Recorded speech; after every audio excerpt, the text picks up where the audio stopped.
Signal isn't private, it requires a phone number. Proton Mail isn't private, it requires an email address on sign-up.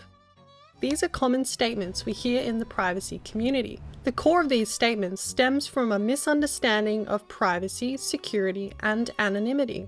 Whistleblowers and journalists, for example, can have a much more extreme threat model, which requires total anonymity.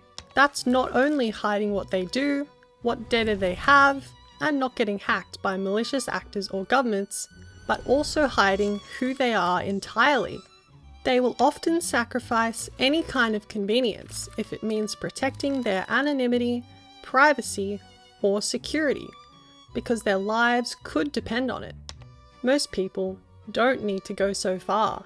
This is why it's so essential to understand the intricacies and differences between privacy, security, and anonymity, so you can make correct decisions for your situation and circumstances.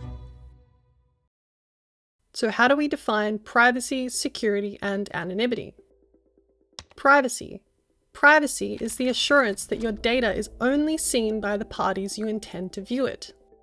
In the context of an instant messenger, for example, end-to-end encryption provides privacy by keeping your messages visible to only yourself and the recipient. Security.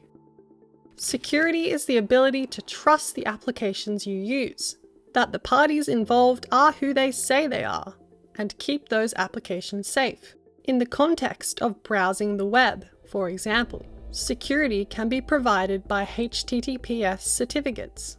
Certificates prove you are talking directly to the website you're visiting, and keeping attackers on your network from reading or modifying the data sent to or from the website.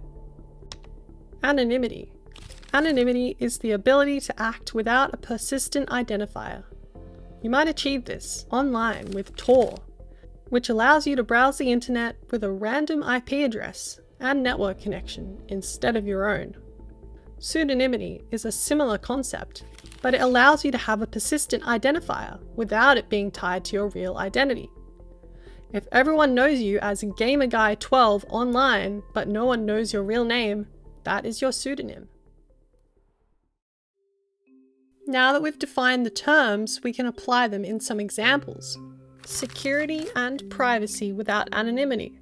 Signal requires a phone number on setup. Although the number is encrypted on Signal's side, there is still a persistent identifier linking back to your identity. Your messages and metadata are encrypted, and your communications are secured using cryptography to ensure only the person you intend to view your messages can read them. Privacy without security or anonymity. A VPN shifts the traffic from your ISP to your VPN provider.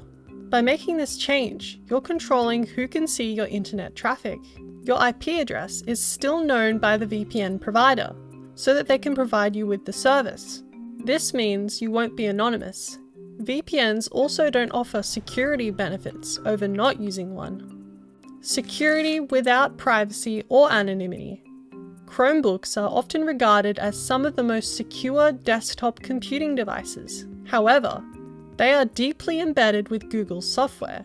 Google is an advertising company known for tracking and profiling users and invading their privacy. Your activities on the device will have a high level of security, but the privacy of those actions will be questionable. For activities that don't require privacy but do require a high level of security, a Chromebook could be a solution. Anonymity without security. Cash is a great example of this. You're able to purchase things without a static identifier like a credit card or a debit card. Although it is anonymous, there is no security on your transaction, and once that money leaves your hands, there's no way to get it back. Now that we've covered specific examples, let's get around how to put this into practice and apply these terms to common threats. Targeted attacks. Being protected from hackers or other malicious actors who are trying to gain access to your data or devices specifically. Common attacks include sending malicious documents via email, exploiting vulnerabilities, for example in browsers and operating systems, and physical attacks. If you're worried about targeted attacks, you should be focused on utilizing tools that offer additional security benefits. Depending on the level of risk, this may mean sacrificing privacy for the benefit of extra security. Anonymity. Anonymity is the complete disassociation of your online activities from your real identity. Conversely, you shouldn't use tools that provide anonymity when your identity is known.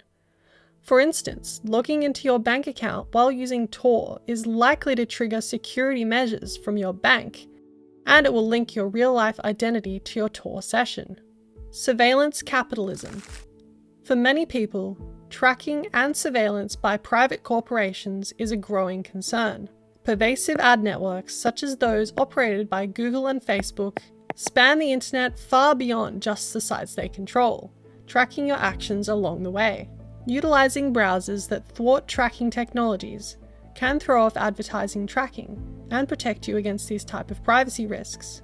However, using a privacy-focused browser doesn't make you anonymous, but it does make you more private by reducing the ability for websites to track you across the internet.